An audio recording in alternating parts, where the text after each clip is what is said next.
that was doing women's health, and we started a company together. We sold it in 2019, and I joined venture fund in San Francisco. Okay. We started in 2019. We did not raise a fund. We tried to do SPV, it's a pretty new offering for LPs. So we started with 1 million check sizes, and we grew all the way to 30 million per company. And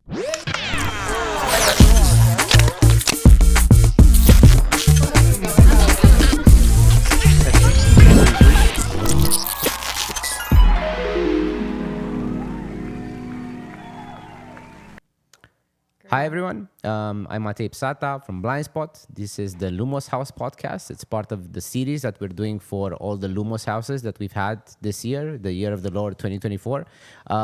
So we started in Austin, we did Miami, we did New York. San Francisco was last week during San Francisco Tech Week, and now we're here in LA for LA Tech Week. And we're just finding interesting people to talk about different subjects that are related to tech, at least some of the time, but also kind of, teaching founders and teaching people who are in the tech space how to do better in their personal or in their professional life. So I'm here with Julia from Interface Fund. I'll pass it along to her and let her do her intro, and we can go from there. thank you, and thank you for having me here. I'm Julia Prakapovich, and I'm general partner at Interface Fund. I'm typically based in London, but I spend a lot of time in San Francisco, and I'm probably going to spend more time in LA as well. Awesome. Tell us a bit about the fund. Who are you targeting? Who are your, target demographics, let's call it? Sure. Yeah. We are early stage deep tech fund, so we invest in hardware and biotech. Biotech also within deep tech. And we do up to 500K checks. We prefer to be the first check and partner with founders as early as the spin out. So we sometimes partner with founders before they actually incorporate a company. Oh, wow. Wow, that's interesting. Okay, tell us a bit. Deep tech is a tough topic for a lot of people. I feel there's definitely specialists that really know it, but I think there's a lot of generalists out there who've, they are a bit familiar with the kind of all the deep tech space, but could you explain it kind of in layman terms? Like, what does deep tech qualify as to you? Yeah, for us, it's very, very, very hard type of tech. So we do the actual hardware. So we do physical products and biotech, which is like bio breakthrough, where we have a tech as a core, like scientific breakthrough as a core. So we usually work with extremely smart engineers or scientists who approach like hard problems with an incredible breakthrough, either in engineering and science, and then they try to build a product around this. Interesting. And how did you get into this? Because it's not something that kind of just falls into your lap, right? Yeah, so I started as an entrepreneur pretty early. I started my first company when I was 19, and wow, what was the company? So, oh my God, I have it's a long story. I was born in Belarus, and Okay. I left my country when I was 16-year-old because there were no future staying there. And I went to Poland first, then Denmark, and I just by coincidence went to business school, and I fell in love in with business. And I started my first company just because I had to pay for my studies. So it was pretty traditional food company. We're making pre-packaged goods, selling them on a shelf of supermarkets, and but I would get enough revenue for me to cover my Awesome. studies. I mean, having a profitable business, first business, profitable business, covering your expenses for school. Not a lot of startups can say they've done that. You know what I mean? So I know, and I had to really hustle when I was young. So I did a lot of arbitrage electronics, and then that was my first official company where we found we had a product, we had actual revenue. The company failed for I was pretty naive, so. It took you from business school, so I wouldn't say it failed. You know what I mean? Every company has a different purpose at the end of the day, especially because you are bootstrapped, right? I imagine.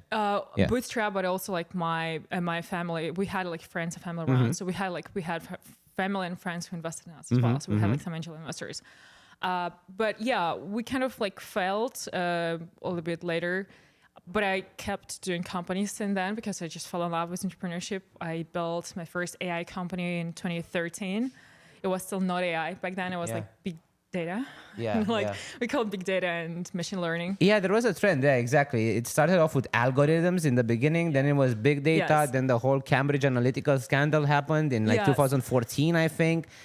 Then kind of people stopped talking about it for a while because it was a very loaded subject. Then it turned into machine learning, and now we have LLMs and AI. That was kind of the journey, right? Like in the public eye.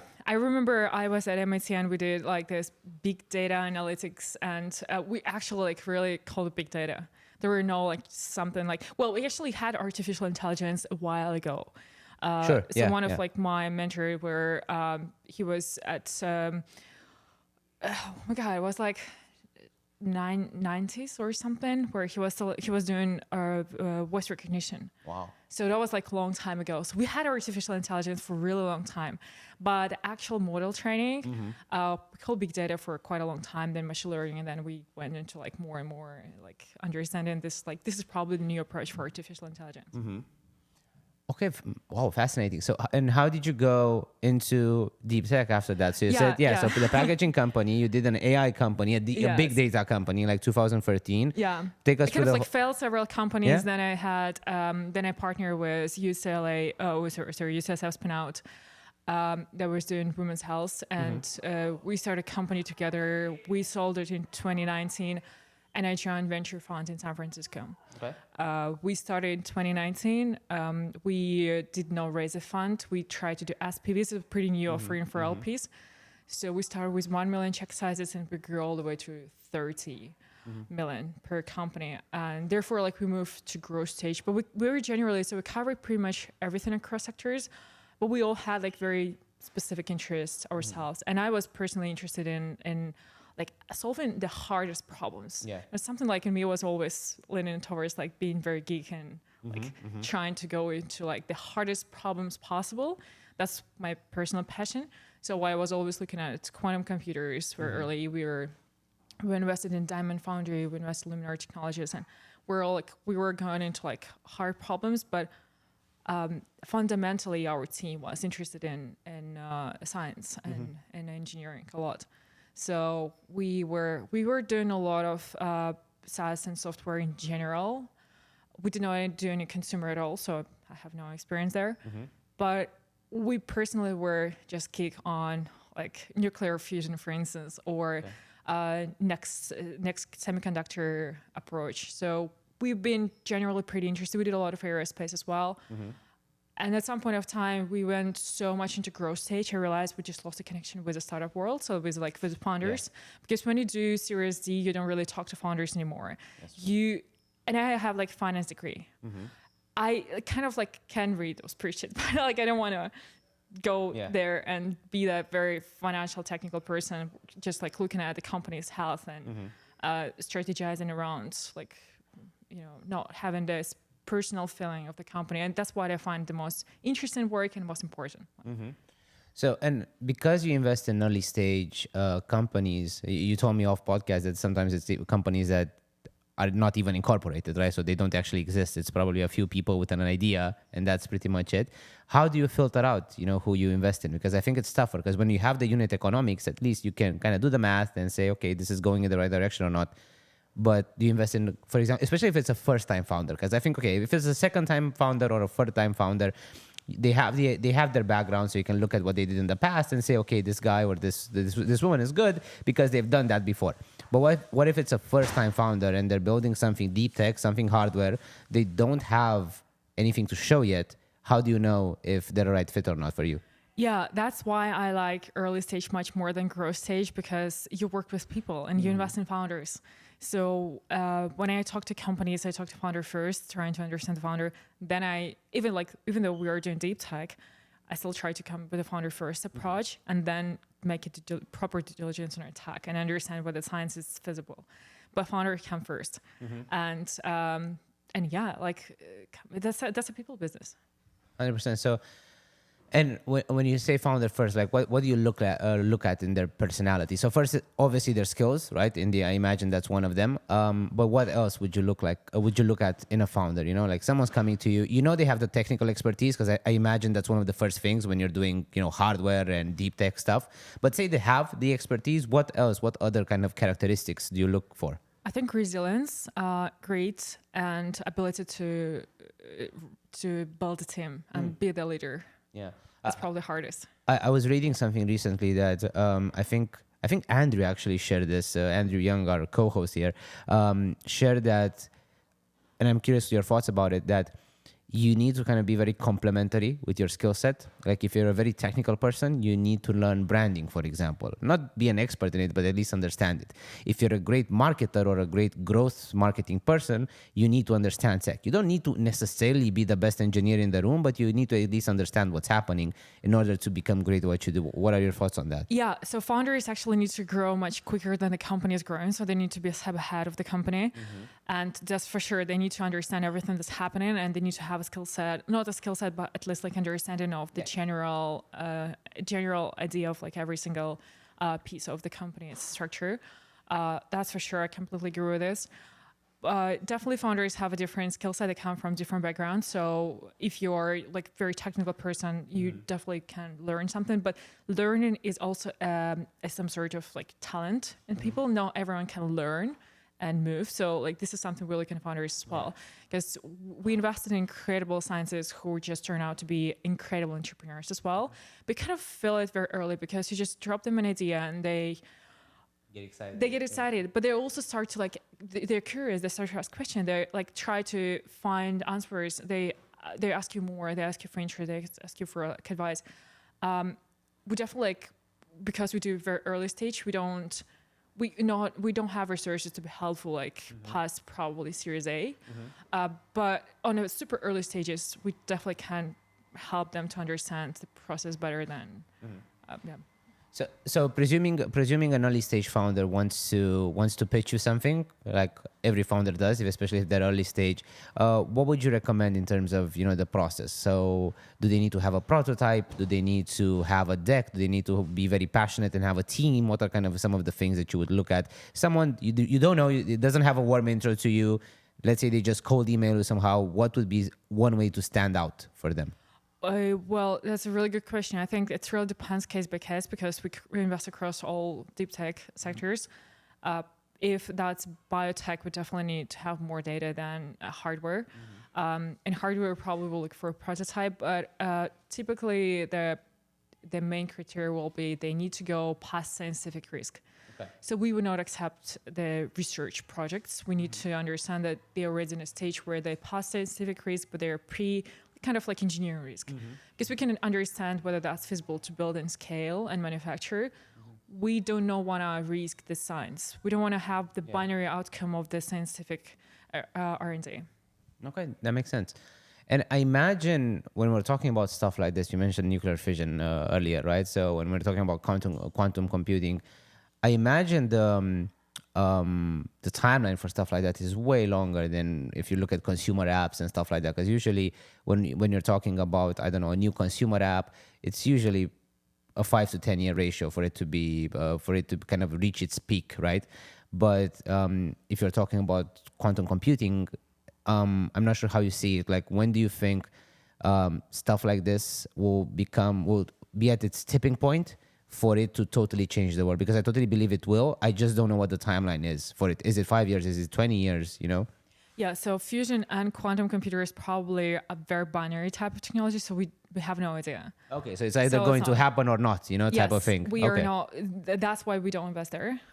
But if we look, so every piece of technology that we have a conviction in, they do have a specific milestones, and we have a clarity on their commercial strategy, and we have a clarity of milestones as well. I would say that the world become much easier for deep tech companies. Okay. First of all, we have a lot of defense applications. We have a lot of commercialization much earlier than before. I think from data I remember, deep tech startups start to reach unicorn status within 5 years, which is typically pretty similar to SaaS companies. I don't know about consumer again, but like I would compare it to SaaS. I think when I say, in my mind right now, when I say consumer, it's kind of similar to B2B because a lot of stuff has, kind of intertwined. Like, of course, there are some differences, don't get me wrong, especially if you do physical products, physical consumer products, but a lot of, software things. Like look at OpenAI. You know, is it B2B or is it a consumer? It's tough to say. It's both, right? I think it's a new form. It's a foundation model. Exactly. It's a totally new. But I mean, it has obviously a ton of B2B applications, but you see a ton of creators that are consumers technically using it for, you know, their own individual stuff. Yeah, I would say for us, some of our portfolio companies started to make revenue on their year 2. Okay, that's fast though for That's deep pretty tech. fast. Yeah, And one of my company reached out to 100 million in 3 years. that's amazing. Can I ask what they do? Yeah, they do hypersonic planes. That's great. Tell me more about hypersonic planes. It's a fascinating topic. It kind of goes over my head literally, but yeah, I'm curious to learn more. Yeah, so like a lot of deep tech companies have a defense application first, and that's actually it's actually pretty nice for investors because we can get some sort of like product market fit much earlier, and there is very straightforward path on how to work with the government. Again, like we're in LA Tech Week.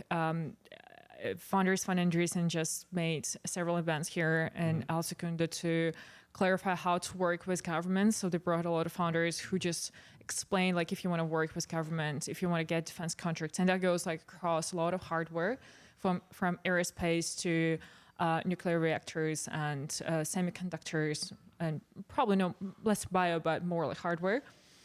You can get a lot of first applications through our government contracts, and that's incredible. Then like before you're going to reach the end product, before you're going to reach the actual consumers, you can still get early application product market fit within like several years. Mm-hmm. Interesting. And let's talk a bit about the kind of other side of the coin, because we talked about founders, we talked about the tech side of things.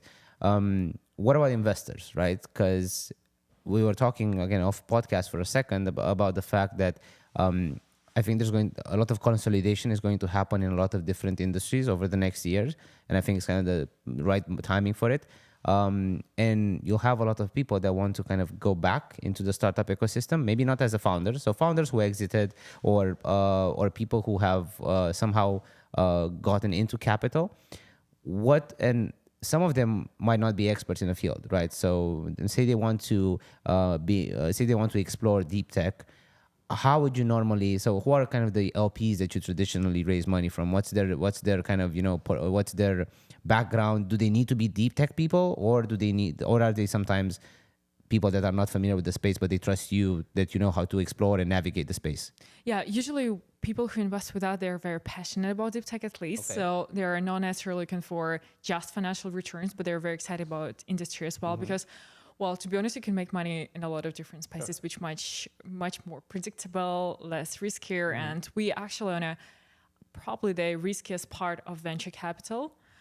Definitely, like our startups their trajectory of growth is very different from other companies. Even though like they get first product market fit from defense, like the actual application that you see, like even from like hydrogen hypersonic planes, you'll probably see like in 20 years. Like SpaceX, they spent like 20 years to actually like catch this Starship booster. So it's not like you need to be passionate enough to be willing to participate in something like this.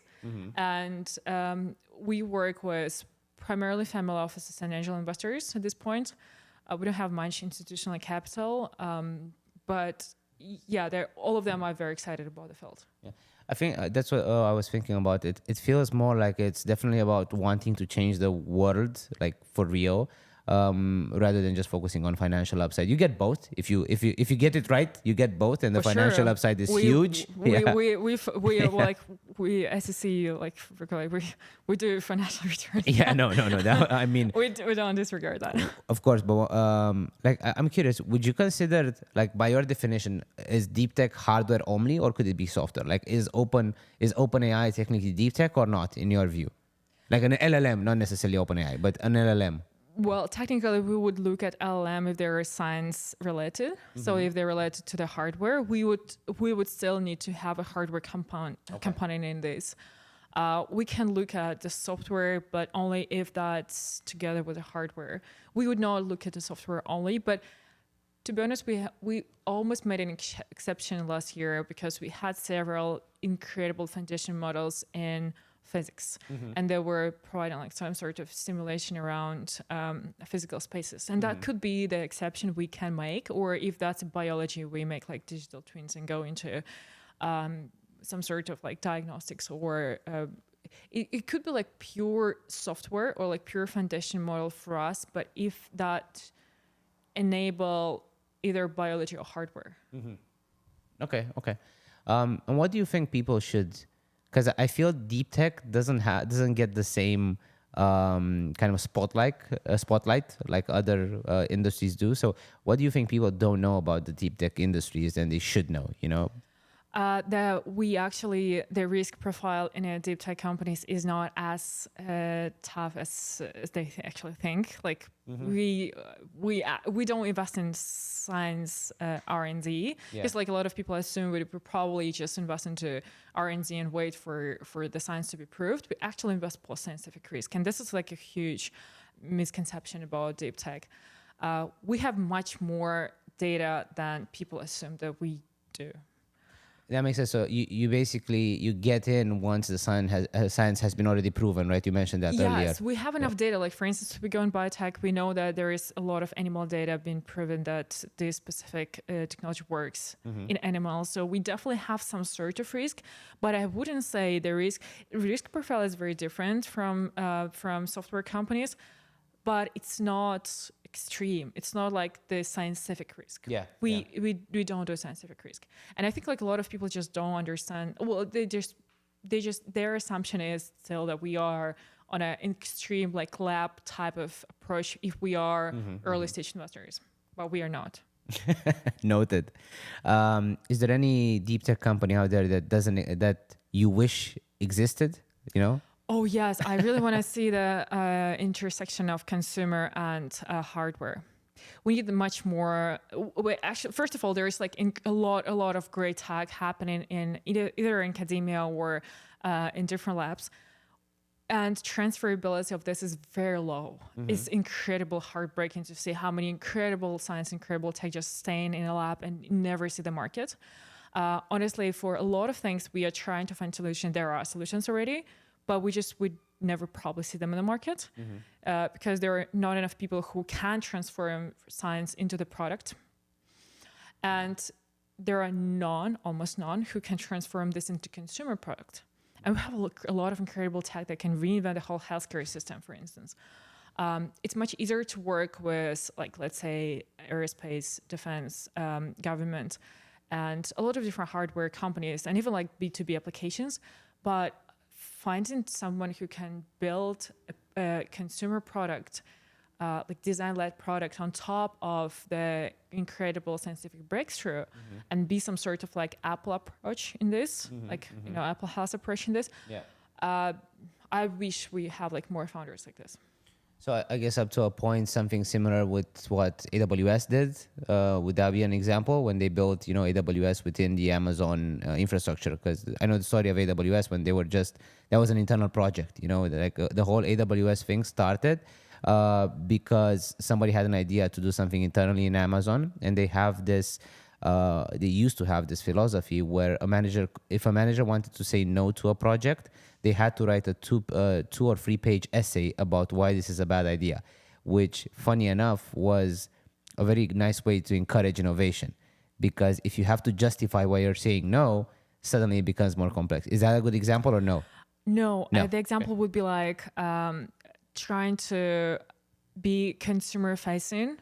In a sense that your like consumer markets are like Wild West for me. Like I don't really understand tech. Well, I don't understand it from the perspective of like consumer people understand.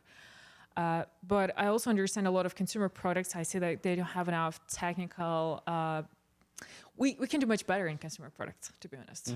Like a lot of consumer products that are launched right now, especially in the health sector, they're lacking a great validation from the technical community. And we already have those solutions that are just not on the market. So I want to see more transferability from the science to the market and especially to the consumer markets. But in terms of organization, I think SpaceX is a really good example how they approach engineers actually I know Warda did, they took the same approach to Warda, where they allow engineers to have almost the freedom, but also the accountability for the success and the failure, but incredible budgets. But also they assign a project to the engineer, and they give the freedom, but also accountability for the success or failure. So they all own the success or failure. So it's a little bit different approach to the like engineering company building. When it comes to product development, right? Because that's When it comes to the product development, yeah. Because I was thinking about what you were saying, that it's totally true. That I think it will be an interesting way to see who can mix product development and marketing as well as SpaceX does, or as well as Tesla did back in the day. Because I think that's we need more Elons. We need more Elons out there that really understand marketing, and really understand. Obviously, you need product in order to market, because if you don't have a product, you can't market anything, or otherwise it's just a scam. But I think it would be interesting. What do you think? Because it's tough. Like people that are extremely technical don't necessarily understand that you sometimes need to simplify things for a larger audience, and people who are good marketers don't always understand the technical side of the product. So how do you think you can find middle ground between that? Do you think founders that are extremely technical should find growth co-founders or early employees? They don't have to be necessarily co-founders in order to do that, because I feel that it's a culture clash there, right? Which is kind of difficult to overcome. That's $1 trillion question. If we can find a solution, that's good. If you know someone who knows the answer, That's let me my know. buddy John. Yeah, he does that all the time. No, I don't know anyone who can do that. The only solution I found so far was the incubation. So like we can make it happen. I don't know whether. So there are founders. So right now we just look for founders who have their capability either to find someone to hire and convince someone to believe in the vision and to have the same level of passion for the same purpose, or they are extremely talented and they have this somewhere within them, and they just need to learn a little bit more. So that's the only way for now. The other way is to do incubation, where we just like help people to meet and help them to like start. I don't know like what else. Like I'd love to like put more efforts into making this happen. Yeah, I think it could be the other way around as well. I mean, it would be interesting to take a lot of, because usually the people they take technical people and they try to teach them marketing, because it's like, marketing, it's easier, right? So you already know the technical side, let me teach you some marketing. Whereas it could be interesting to go the other way around, take marketers and teach them, especially because it's so easy to understand product nowadays. There's so many, you don't have to be the best engineer or scientist in the room, but at least understand the core principles so you can then apply that to whatever you're doing to promote the product or promote the solution, right? I don't like the word marketing. Why not? I'm curious. That's interesting. I think like marketing, and I went to like business schools, so I remember days where marketing was, marketing was the team that exists, marketing and sales was the team that exists on top of the product. So someone designs something and then they give it to another team to sell. Which is not ideal, right? Yeah. And I think it's fundamentally wrong because the product should go from the customer first. So that should be like product-led development. And once you do this, the marketing just become like some sort of like communication process with customers instead of selling something that someone brought to you. So that's what I don't like about the past like business structures. And we actually like capitalism was mostly built within like that structure. Yeah. I see that different tendencies right now. A lot of tech companies are built differently, and they are product first, and they listen to customers first and build products, and then like marketing just becomes a way to communicate with people. And that's what I think like we can learn as technical founders can actually come with a product first if they talk to customers. Yeah. So it's not a special sales skill. It's not a special like marketing skill. That's a product skill. Like the only thing you need to know as a founder is you need to spend more time with the customers. You need to spend more time with consumers and feel like what their needs are, and then just go back and do this. I agree that the setup is wrong and it shouldn't be separate people. So my background is marketing, and when I first started the business, Sorry. no, it's not sorry because I switched. So I was in advertising and marketing for like a decade, and then I started Blindspot, and I realized I can't just market air, so I need to have a product, obviously, and I totally switched my mindset. And it's probably one of the reasons we've been doing this for 7 years, because we had to first understand the product side of it. So there was a learning curve for sure, me moving from marketing more towards product and understanding what's happening there and kind of working really closely with our product team. And now I feel I'm somewhere in the middle where I'm involved in product development, and I would define it as kind of product marketing, product development, product whatever. And the only thing that I slightly disagree with is I don't think it's just about talking to the consumers. Obviously, you need feedback from the consumers, but the saying that I think it was Henry Ford that was saying that if I listened to the customers, they would have said they want a faster horse, right, rather than a car. So I think a marketer's skill, and I agree, marketing has a bad rap, and not everyone who just puts some ads on Facebook is a marketer. That's a basic skill. But I think good marketers and good people, good product people as well, should understand kind of the underlying psychology, if you want, of consumers, That's what I meant. Okay. Almost like, definitely like not a straightforward feedback from the consumer. You don't go out there and ask them, but you need to understand what they actually need and what can be done and sometimes it's not very obvious as well. Yeah, because at the end of the day, that's what Elon is doing, right? So exactly, it's not like people were telling him, "Oh, I want an electric car," and he went against the grain a lot of the time. He had brilliant marketing for his fundraising as well. Like one example is the fact that you could pre-order Teslas for $200 back in the day, fully refundable, and that helped him fund the whole first batch of Teslas, essentially, because he went with that to investors. Was like, I have 1 million pre-orders, I already have 200 million in the bank, I want another 10 billion to do whatever, right? So but that's a marketing mindset, and in the background obviously he actually developed the product. So it's an interesting way to, I think I agree. I think it's a difficult question because kind of both people need to come towards the middle. Like people who are more on the communication marketing side need to come more towards product, and people who are product need to kind of stop being very lab focused and come out in the wild and say, okay, marketing isn't that bad, I need to learn parts of it and ingrain it into the product. I want to go back to something because I think this is an interesting thing that we discovered at a past Lumos house. So you're essentially European, or your background, you grew up in Europe, right? Born and raised. What was your approach towards failure when you were growing up? Because we noticed a lot of people who are founders, maybe they're based in the US now, but they're originally from Europe. They don't have the same risk appetite as... Oh, yeah, that's true. Yeah, so what was your experience with that growing up? Like, did you feel, oh, I can fail 100 times, it's fine? I still work on this. Yeah. So because when you're growing up in Europe, there's definitely a misconception about what failure is. And failure is bad thing. It's pretty bad. Therefore, like, people are trying to be perfect. Yeah. And they're trying to, because you try to be perfect and you try to make every move perfect, try not to make room for failure.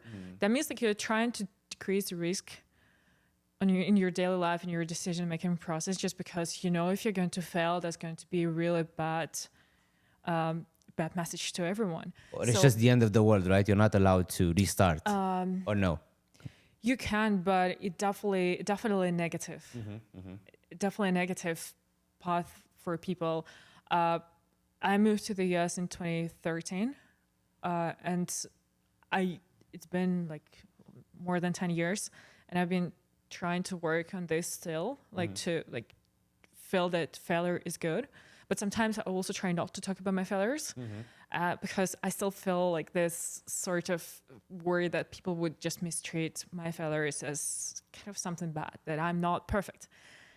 And especially, I think in your space, there has to be a lot of failure, right? It's more than consumer and more than B2B. It's actually really good because you get a lot of experience from failures. It actually shows that first of all, you're resilient enough to fail, then get back on track and do something else.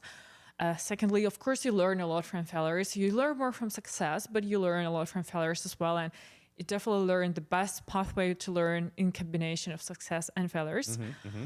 Because pure success is also very arrogant and it's kind of like you don't sometimes it's a lot of luck involved in a pure success, especially very early. So it's great to have a combination of failures and successes, but I still kind of personally, I still have to like remind myself that it's okay to fail. Do you think it's better, like with your first company, do you feel it's better to succeed or to fail? Like your first one, you're in your 20s. I think it's great to fail. It's better to fail with your first, right? That's what I think as well. I think it's great to have a combination, because just failures. No, in the long run, you should succeed at least once, right? Yes, but it's great to have a combination even early on, because you need to like have you need to have encouragement to continue. Okay. But it's great. Like it builds a lot of strength. And it'll be a lot of resilience when you fail, but you know that there's something out there you really want to get, and you just put all efforts in and get back on track. Okay, awesome. We have this Lumos house question that we ask everyone. So the question is, what was one moment in your personal or business life that just was an aha moment for you? So, something clicked and you realized you had an epiphany of sorts, and... It happens every day. Yeah, tell me about a recent one then, yeah. Tell us about a recent epiphany that you had where you realized, oh my God, this makes sense now. This is how you're supposed to do it. Take your time. So many moments like this. I think the life is a learning process in general. And if you don't have these aha moments anymore, that means like you're probably stuck. Mm. So I do have it all the time, sometimes more, sometimes less. But it's kind of like always, I kind of just find one thing that just completely changed the trajectory of my life. I think it's always, especially when you talk to others and you get new perspectives all the time. Well, thank you so much for coming and being part of Lumos House. This was our 5th one. This is a really interesting conversation, and it's interesting because we come from so different backgrounds, and that's why I wanted to have this conversation with you, because I felt it would be a good balance between someone who's super technical, super involved in the deep tech space, and someone who's in the B2B SaaS space. So I'm the boring one out of us two, but it was a really interesting conversation. So thank you for coming so much, Julia. If you have... Thank you so much for having me here. And I hope we're going to see you at future Lumos houses as well. Sounds good. Thank you so much for having me here, and incredible. Thank you.